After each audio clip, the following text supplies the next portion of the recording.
Alright guys, I'm just going to talk through what I think are the best languages you want to learn um, for a sort of mix of things, including career prospects, but also, travel, but also richness of life, expanding your mind, that kind of stuff. A lot of the languages I'm going to say are quite typical, but they're typical because they're good. You know, I'm going to do videos in the future of more unusual languages to learn. But I think I just want this video to be a case for all the sort of main languages that come to mind when you think of learning a language. So, in that note, first language is Italian. Now, Italian's a really funny one, and it's actually, on this list, it's the least widely spoken language by probably quite a considerable margin. Maybe, yeah, I'd say so. So it's got 60 million native speakers. I don't know what the number of second language speakers are. I wouldn't imagine it's extortionately higher compared to something. We'll look at like French and Russian in a sec, because that really amazed me, like how many second language speakers there are. Obviously lots of people want to learn Italian, but not, that's the thing you often hear, like, oh, I'd love to learn Italian. But I don't know how many people actually do out of that category. So, yeah, but I think native speakers is the most telling one, right? So 90 million native speakers, so it's not loads, really. But I think this is the interesting thing about Italian, is it's got such a unique appeal, because as a language where only 60 million people speak it, it's so well known. I mean, it's just the number one language that people go to, or after maybe French. And just for context, French has 300 million second language speakers, 92 million first language speakers, considerably higher than 60 million. People say Spanish has 493 million speakers, that's native speakers, compared to 60 million native speakers of Italian. It's really weird that it's still seen as just like one of the go-to languages that people want to learn. But I think that's telling to how rich it is, how much it brings to you as a language of its own appeal.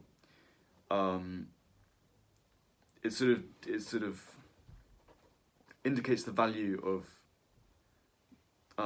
its own. It sort of speaks for itself, is what I'm getting at. So yeah, I really recommend it.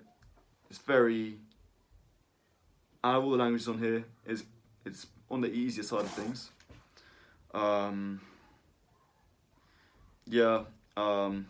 Obviously sounds beautiful. Great culture. I mean, Italy's probably one of the nicest countries in the world by a pretty enormous margin. It's interesting. I did a course in Italian in Naples, and I met a bunch of people in this school I was studying at, who didn't speak, who were Japanese, right? And that was just so funny to me, that they come right other side of the world to Italy to learn Italian. So that kind of speaks for itself. It was quite interesting actually. Some of them didn't really speak English. In fact, it's funny, the Japanese, from my impression of what those guys are saying, obviously they teach English in Japan, like in most countries, but it's not seen as so, like, a lot of people don't really speak it, and a lot of these guys didn't. So I ended up we ended up kind of using Italian as a lingua franca. So maybe, it's a useful language after all. But yeah, so Italian's number one. I think it kind of speaks for itself. And I've got Chinese. So Chinese is obviously a very business language. That's kind of why a lot of people speak it. There are a few other things I'd add about Chinese.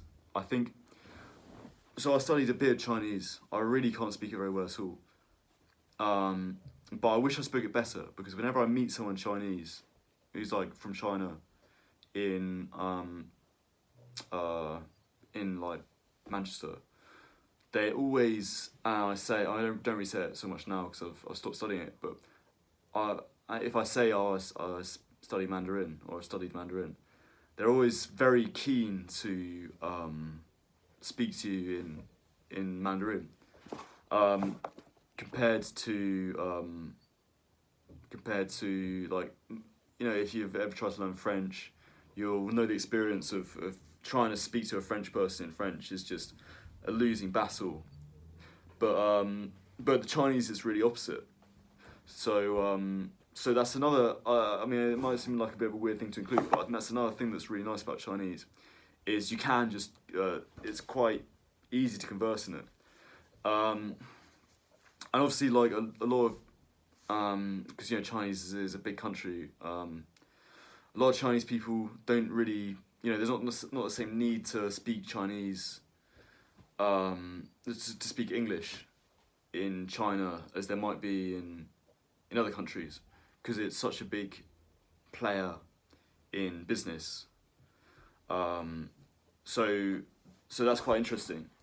So if you're an English speaker, or you're a first language or second language speaker, Chinese presents you with quite a unique opportunity. I'm not saying it's the only opportunity, but it's quite a unique opportunity whereby you might go to China and actually or you might go to China and actually you might have to use Chinese, because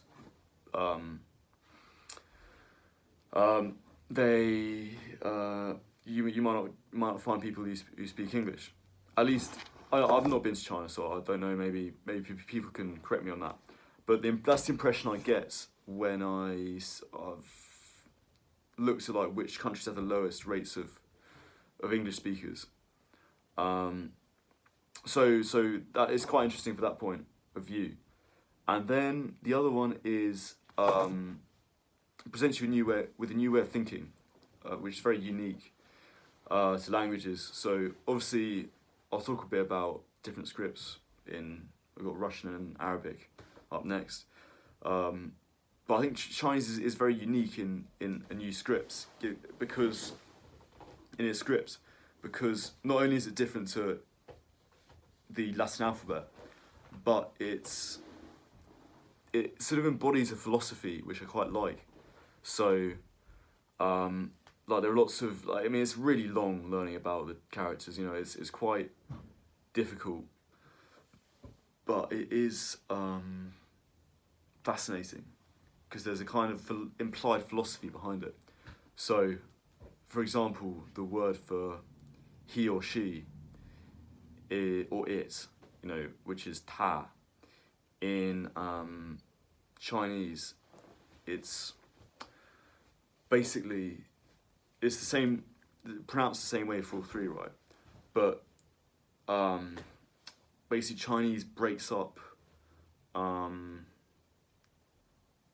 characters into little radicals. So and radicals is basically like little symbols that mean different things. So when you see a character, it's like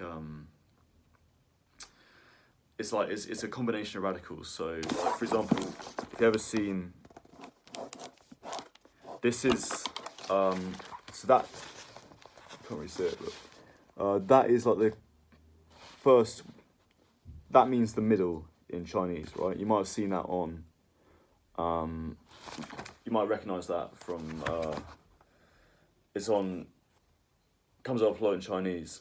Next time you're looking at a Chinese bit of writing, see if you can find that radical. But what that is it's this radical and that. I don't know which way it's.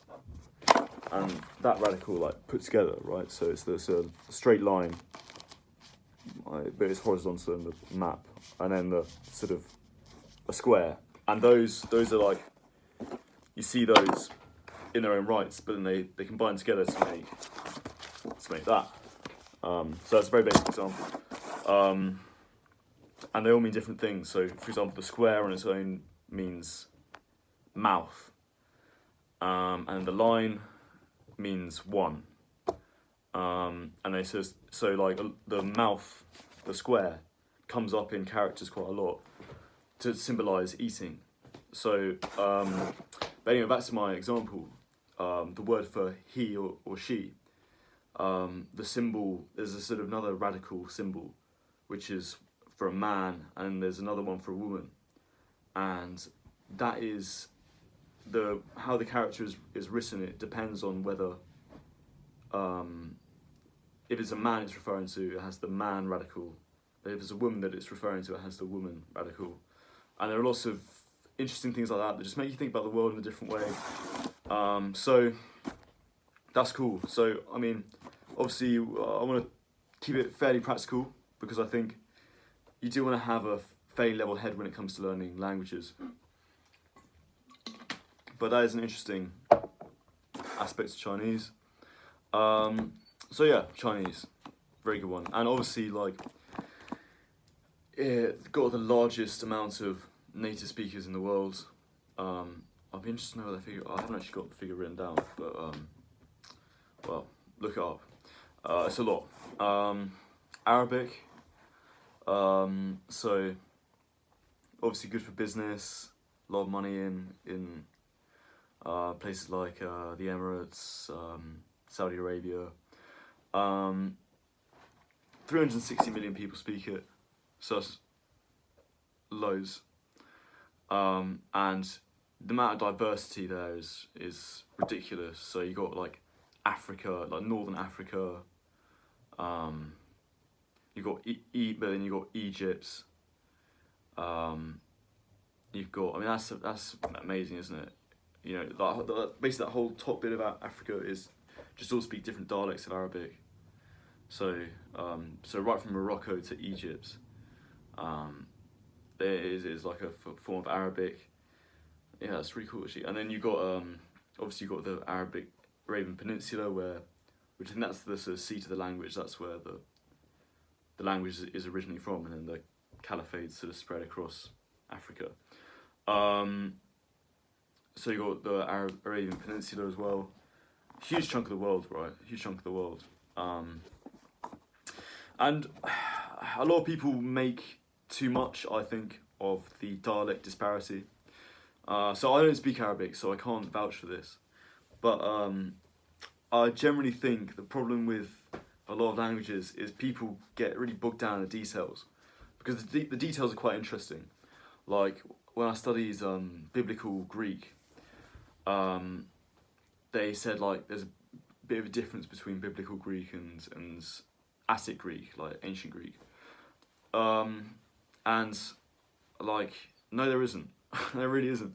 Like maybe you know, as you, there are some grammatical things here and there, you know. But I don't know. It was just funny that I was really surprised by just how similar it was. You know, some words are used differently, sure, but it's very small.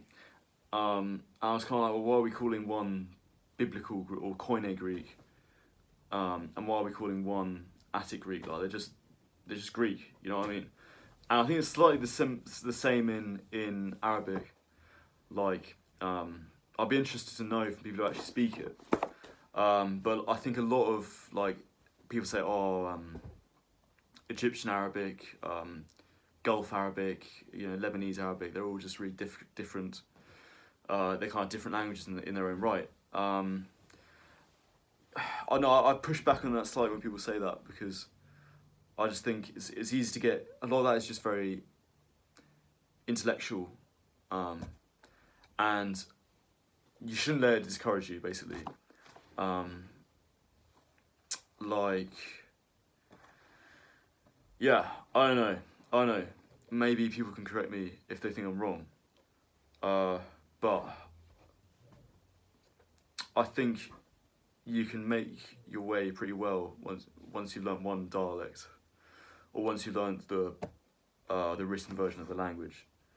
And so in any case, Egyptian Arabic is fairly widely understood everywhere in the Arab world, because that's like the hub of TV. Apparently, that's where all like the big Arab films are made. So and like that, even though there's a standard written version, the actual like films are just, they're not dubbed in different dialects, right? They're just kept in the Egyptian dialect of Arabic.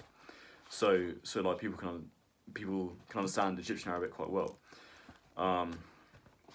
But anyway, that's by the by. So yeah, I think difficult language with dialects, but I think it's overhyped, and ridiculous amount of people speak it. I mean, 360 million, and like again, such a wide range of countries.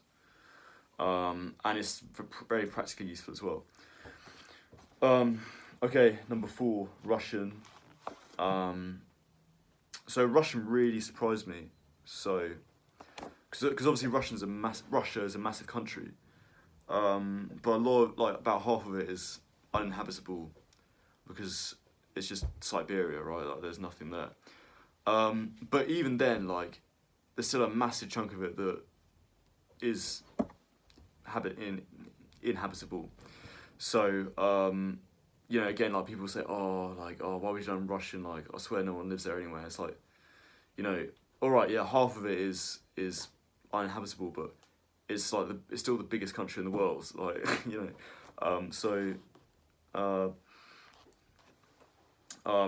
think about 150 million are native speakers. So again, it's more than Italian. It's not crazy numbers. It's not 360 million, which was Arabic.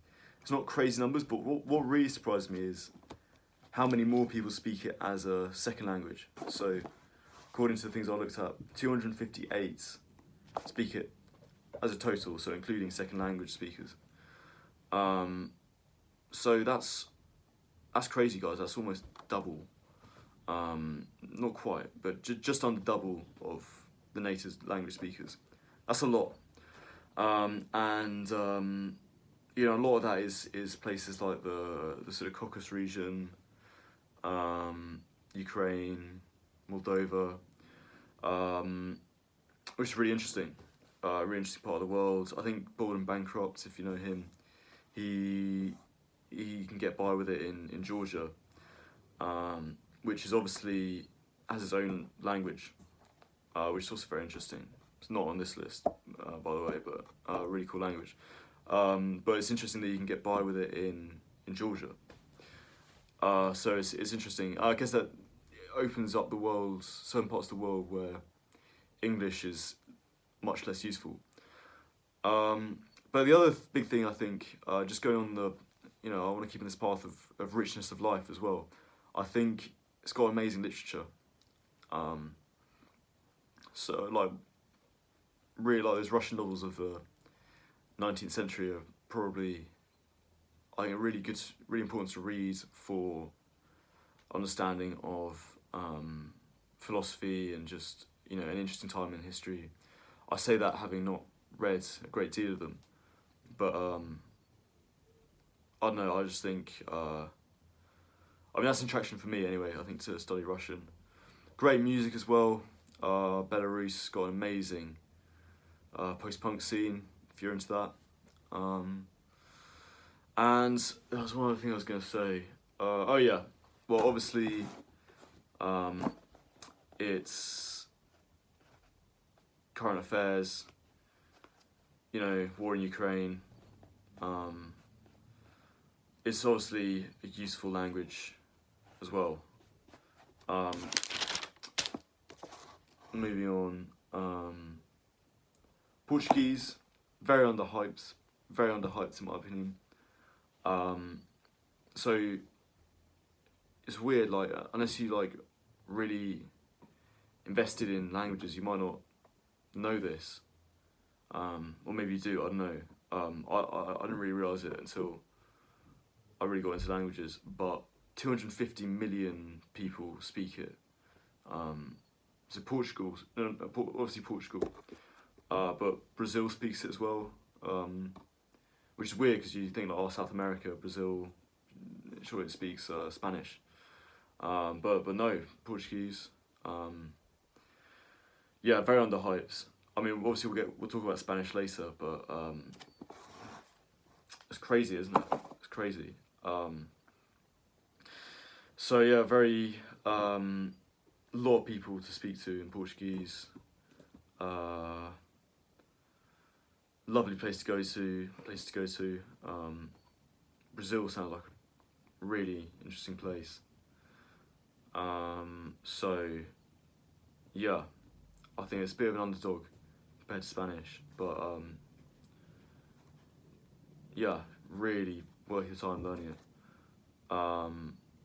It's seen as an underdog. Sorry, I should say, not. You make your own mind up. French, obviously, obvious one. So only 92 million native speakers. But then again, you have a massive 300 million in total. So that's like 3 times the amount of second language speakers. Obviously, with that, you unlock a lot of Africa, and a lot of Central, sort of Western Europe. So yeah, I guess it's a good one for travelling if you want to travel around like Africa, you know, Morocco, Algeria. I know, like a lot of countries. Obviously, a lot of these countries were colonised by France. And I don't know, you just can't really have a list without it. I think it's just so well known. I mean, I think obviously I said Italian is like often a go-to language for people. French is surely that as well. Probably slightly more so than Italian, just as like a go-to language. So speaking of go-to languages, Spanish. So this is actually the second. So it's weird. Chinese is the first most spoken language as a first language, right? Because China's just such a big country. I thought English was the second one, because you know America, England, Australia, Canada, but it's actually Spanish is the second biggest first language speaking language. So 493 million. Yeah, that is. I didn't think it'd be that big, but that is pretty crazy, and that is native speakers. So that is actually more than Russian, more than Arabic. Yeah, it's pretty ridiculous, and yeah, you've got some pretty interesting places you unlock there. Oh, I got written here Spanish points of arm with Spanish. Yeah, oh yeah. So South America, obviously. Spain. Obviously, good TV as well. I mean, it's weird. Like, what was that show called? That one about the bank robbery. Fuck, I've forgotten what it's called. I know, like people always say it's got a different name in Spanish, but fuck, I can't even remember it. But But yeah, I know it's always interesting when a non-English speaking language becomes really successful. Non-English speaking TV show, sorry, becomes really successful. I mean, obviously we'll talk about Korean and Japanese at the end of this video, but Spanish kind of has one of those as well. So yeah, I mean, it's just a sheer numbers game for Spanish, I think. Now I've got Germany. German. Sorry, I wasn't sure about including German, because the thing about Germany is everyone speaks impeccably good English. So in a sense, you don't have the same sort of desire to learn German. You don't feel so motivated to as you might do some of the other languages on this list. But at the same time, I mean, I want to keep this very practical. Biggest economy in the EU, so very good for business, and 130 million people speak it, which is still loads. I thought it would be less than that. You know, it's still more than Italian, and I guess that's mainly just Central Europe, like Austria, Germany. I think there are some parts of Africa that speak it, but like not masses. So yeah, I think it's still a good language to learn. And the other thing with German is the going back to the whole thing about the richness of life. I think German philosophy. I mean, I think that was just such a big thing back in the day. German philosophy. I think if you wanted to be educated, learning German was really important. You know, Nietzsche, Kant, Wittgenstein. A lot of them I don't really know, but the ones I do know is it's like really impactful on Western civilization. I mean, Nietzsche I think is a great one for just a remarkable impact on the world. And I think, I mean, obviously this goes for Russian as well. Like obviously you can read these books in translation, but there's something about reading it in the original that I think you really lose. I've heard a lot of people say that Kant is really difficult to translate into other languages because he writes in a very peculiar way. You know, Kant's quite interesting. He just says he's got a lot of he's all about systemizing morality so that everyone, you know, we have a sort of fixed morality that everyone understands. And he had this idea about, like, if you can't, really interesting idea actually, I mean, I won't get carried away, but this idea that if you can't do anything everywhere at all the time, if everyone couldn't do what you're doing, then you shouldn't write at the same time, and then you shouldn't do it. So I'll think of an example, like, let's say you litter. Now, for you to litter, it doesn't actually make that much of a difference. But let's say everyone chucked a bit of litter on the ground, everyone in the world at the same time. That'd be a nightmare, you know. So he had lots of interesting ideas like this, and it'd be amazing to read it in the original. So if you're philosophically minded, I think German is probably the best language to learn. Yeah, I don't know. I mean, I guess there's lots to choose from, but it's definitely a good one. Japanese. I'll say the same stuff about the writing system. Obviously, Chinese and Japanese is quite interesting. Actually, they have a slightly different writing system. So Japanese is very inflective. So you know, it's so like, you know how in English you can say like I have, he has, he had. You know, the word have changes form quite a lot. Japanese is that on steroids basically. So meanwhile Chinese just has have. So like I have, you have, he have. You know, they just don't, the word have doesn't change in Chinese like it does in English or in Japanese. So Japanese has a really interesting mix of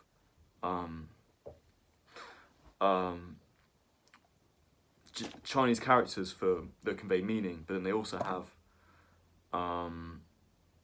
their own system of syllables to to convey the grammatical meaning and like the pronunciation. So you'd like write a, this is a kind of bad example, but you'd write the character for have, and then you'd write,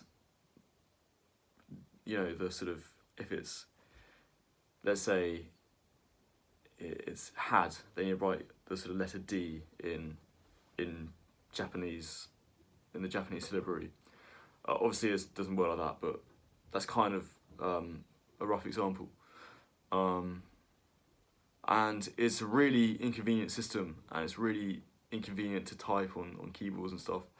But I think it's amazing that it's lasted, that such a writing system has lasted so long.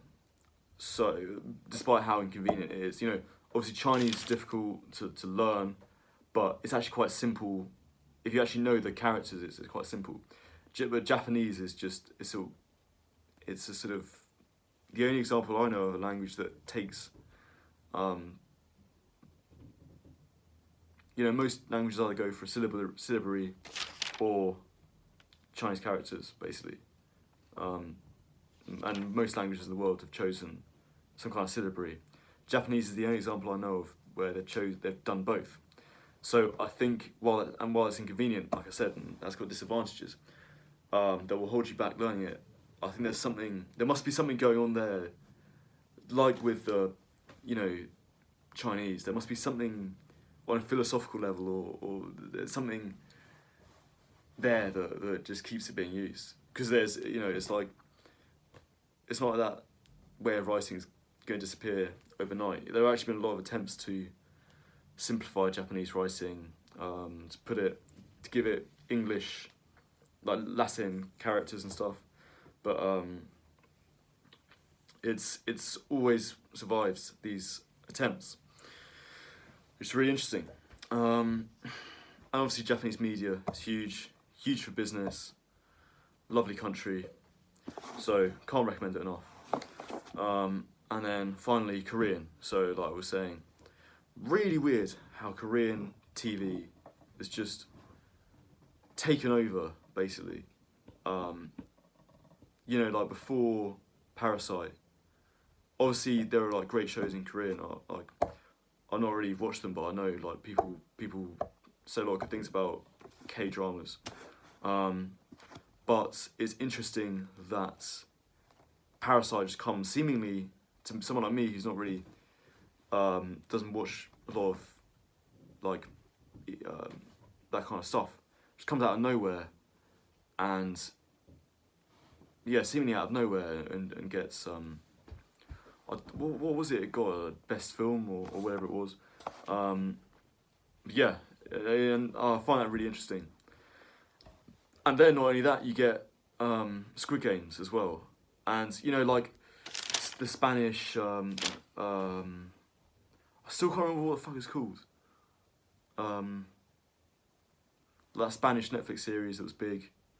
You know, like it was big, but it wasn't big like Squid Games was. I mean, even English shows like don't get that big. Like Top Boy came out. You know, like the third series Top Boy came out. That was pretty big at the time. You know,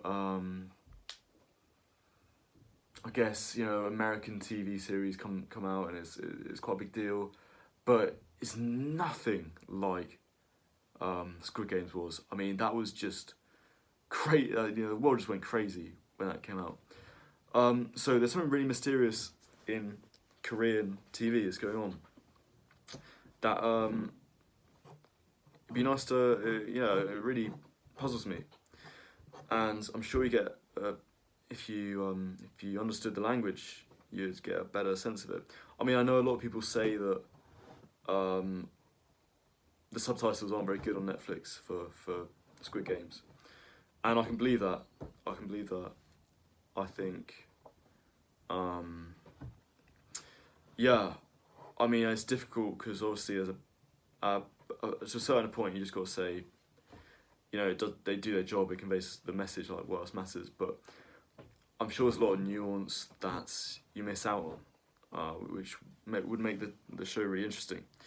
So, in fact, someone should do that. If you speak Korean, you should write to Netflix and rewrite the subtitles for Squid Games. That's a little business idea. And then again, you know, it's got its own syllabary. Looks like it's sort of character based. It's actually not. It's actually more close to an alphabet, which is really interesting, really worth learning. So yeah, that's my and obviously South Korea, really big. You know, good for business as well. You know, very economically rich part of the world. Yeah, so that's my sort of recommendations for what I think, practically speaking, are the best languages for richness of life, for business, for travel. Like I say, I'll do more in the future about slightly different, with using slightly different metrics. But you know, a lot of these aren't going to come as a surprise. But I think that's kind of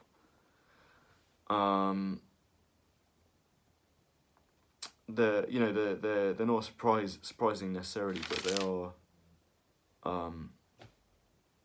really good as well. So yeah, I hope you found it useful.